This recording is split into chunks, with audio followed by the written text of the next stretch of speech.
Abhishek Banerjee attack case में जो एक अरेस्ट हुआ है, तो उसकी मदर कह रही है कि साहब वो तो तृणमूल कांग्रेस का वर्कर है। बिल्कुल सही बात है।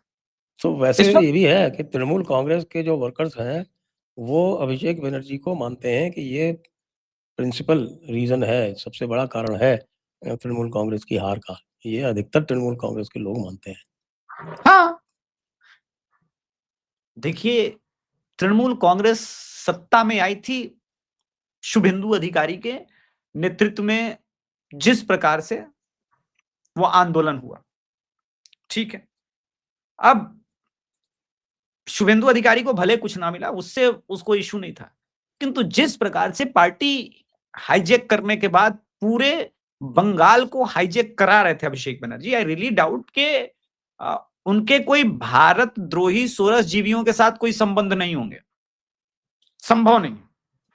वो भारत के हित में कोई काम नहीं हो रहा था। देखिए सर, करप्शन होता है, करप्शन लोग करते हैं, मुझे उस पर कोई ये नहीं है कि चलो तुम करप्ट हो, ठीक है, देशद्रोही तो मत बनो। ऐसे मार्को रूबियो आया था ममता बनर्जी से मिलने। मुझे ये बताइए, आप तो जियोपॉलिटिकल मामलों के एक्सपर्ट है भी हैं सर। तो भाई उसने तो देखिए कितना कोशिश किया कि जो ममता बनर्जी के साथ उसने जो ओरिजिनल प्रोग्राम रखे थे वो चेंज होकर शुभेंदु अधिकारी के साथ हो जाए। शुभेंदु जी ने लिफ्ट ही नहीं दी उसको। बताइए आप। लिफ्ट तो भारत सरकार ने, मतलब 2 हवलदारों को भेज के कौन विदाई करवाता है? ऐसी तो मैंने ऐतिहासिक बेइज्जती पूरे इसमें नहीं, पाकिस्तान का चैनल देखा, वो भारत के कसीदे पढ़े कि देखिए आप, मार्को रूबियो अगर आता जनाब, तो हमारे पाकिस्तान की आवाम के साथ साथ सारे जो पाकिस्तान के राजनीतिक रसूख वाले लोग हैं वो लाइन में खड़े होते, किंतु मोदी ने बिल्कुल भाव नहीं दिया। मोदी समझ रहा है, उसकी राजनीति वो देख रहा है। अभी 2 दिन से बेंजामिन नेतन्याहू कह रहे हैं कि एक बार को मेरी आलोचना और एक बार को इजराइल की आलोचना इजराइल में हो सकती है, किंतु हिंदुस्तान में नहीं होती, क्योंकि मोदी सरकार ने जो दाव खेला है राजनीतिक रूप से, वो समझ रहे हैं कि इजराइल पर बेटिंग करने का भी सबसे सही टाइम है। वो मिल के आए टॉफी देने के लिए थोड़ी ना, वो तो आप लोग जानते हैं बेटा, दर्शकों के लिए फिर भी बता दूं, वो कॉरिडोर एक बार बन जाए, और 3 तरह से कॉरिडोर बनना है, जलमार्ग, रेल मार्ग और सड़क मार्ग, और यूएई को लपेट लेना अपने साइड में। उसके बाद मिडिल ईस्ट जाए, कतर जाए, कहीं जाए, उससे कोई फर्क नहीं पड़ता मोदी को। एकदम जिसको कहते हैं चोखो धंधा, वो कर रहे हैं मोदी जी। तो ट्रांजिशन फेज चल रहा है, और अमेरिका अचानक ही, मैंने सुना है साहब कि आपके किशनगंज में भी कुछ क्लीन अप होने वाला है। नहीं वो हो रहा है, हो नहीं रहा है, भयंकर काम हो रहा है, इतना भयंकर हो रहा है जिसके बारे में मीडिया चर्चा नहीं करी। सुनिए, आपको बताते हैं। 15 साल की सारी बड़ी रजिस्ट्रियां, अब मान लीजिए संजय सर दीन की दावत कराने के लिए कतर गए, वहां से फंडिंग लेकर के आए, उस फंडिंग से कहां कहां क्या जमीनें खरीदी, किसको वक्फ प्रॉपर्टी बनाएगा, वो A to Z, और पहले 10 किलोमीटर के पूरे रेडियस को का जो इलीगल इंक्रोचमेंट वगैरह उसको करा के वहां अलग फेंसिंग चल रही है, वहां पे अलग ये बन रहा है। पहले ही बता दूं कि जब अमित शाह जी आए थे फरवरी में, तभी उन्होंने कहा था वहां पर आर्मी कैंप बनने का भी बीच में विरोध हुआ था, आपको याद होगा। अभी सिर्फ वही नहीं हो रहा है सर, ये अमित शाह जी ने रणनीति बदलवा दी है। जब किशनगंज में बहुत सारी डीएम लोगों ने दी हैं और गड़बड़ियां मिली हैं, तो आपको बता दें, कुछ बड़े कांग्रेस के वकील टाइप के लोग हैं, मुसलमान हैं वो, उनके बहुत सारे इसमें चलते हैं, स्कूल भी चलते हैं, बहुत सारे लोगों के नाम आएंगे, किसने कहां से फंडिंग कराई भारत में इनलीगल इंक्रोचमेंट बढ़ाने में, और भारत को अंदर से अनस्टेबल करने के लिए, चाहे वो चीन से अमेरिका से, सबका लिस्ट में नाम आना। और सिर्फ किशनगंज में नहीं चल रहा है सर, सारे बॉर्डर पे चल गया। नेपाल वाला बॉर्डर में किसने किसने खरीदा है, यूपी में किसने किसने खरीदा, बिहार में, बंगाल में तो चल ही रहा है। आपको मैं बताऊं सर, यही चीज ऑर्डर की है गुजरात के लिए भी। गुजरात के बॉर्डर एरिया में किसने किसने प्रॉपर्टी खरीदी है, सारे डीएम को आदेश दिया गया कि 15-20 साल का सारा टेबल पे होना चाहिए। कौन कौन लोग फंस सकता है इससे, लिस्ट लंबी है सर। भारत के अंदर सिर्फ बसाने के लिए इनलीगल, और ये इंस्ट्रक्शन तो सभी को दे दिया है ना कि 15 किलोमीटर बॉर्डर में, पूरे भारत में आपके जितने भी बॉर्डर हैं, चाइना बॉर्डर, पाकिस्तान बॉर्डर, सारा नेपाल बॉर्डर, सभी पे होगा ये तो। तो सभी आप पे होगा, सारे पंजाब में भी है, मैं भूल गया था पंजाब का नाम। हाँ, पंजाब भी है, तो इलीगल मदरसे जितने भी बनाए हुए हैं, वो तो खैर योगी जी ने पहले ही डिसमेंटल कर दिए सारे के सारे।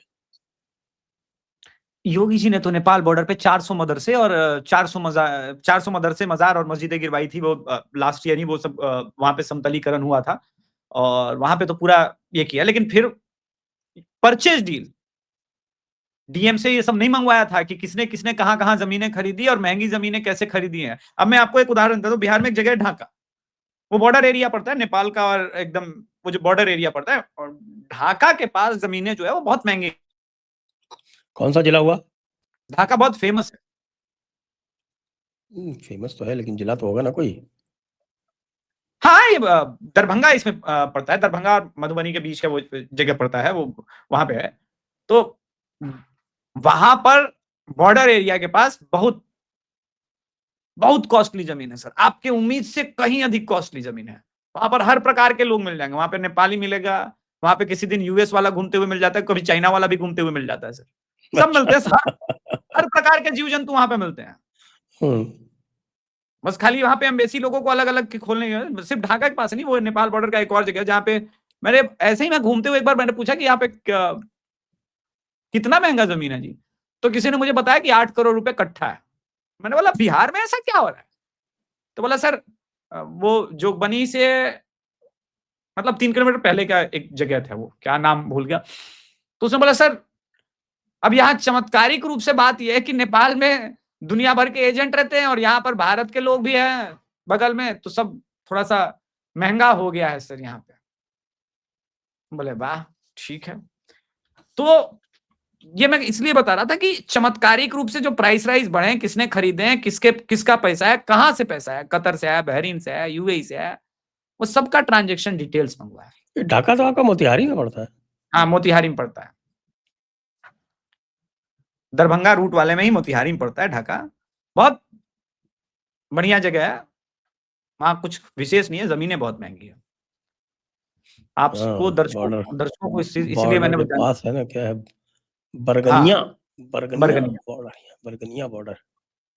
तो ये जानना इसलिए जरूरी है कि ये प्राइस राइज और ये सब क्या मैटर नहीं है, मैटर ये है कि कौन कहां कैसे इन्वेस्ट कर रहा है, और सबका निकालना है, ताकि टेबल टॉक फ्यूचर में जब विदेश में हो कि देखिए आपके लोग ये करा रहे हैं हमारे भारत में। मोदी सरकार का प्लानिंग समझ में अब आ रहा है धीरे धीरे कि अगले 5 साल का इनके पास प्लान है, विजन है, और जैसे जैसे अब विपक्ष को समझ में आ रहा है कि ये प्लानिंग है, ये विजन है, तो उनको अपना बेस वोटर खोने का डर लग रहा है। ये तो सबको निकालेगा। ये तो मैं सोच रहा था, पहले कुछ लोग कहते थे क्या करोगे, 10 करोड़ लोगों को निकाल दोगे? अरे नहीं, क्या उनको अरब सागर में फेंक दोगे?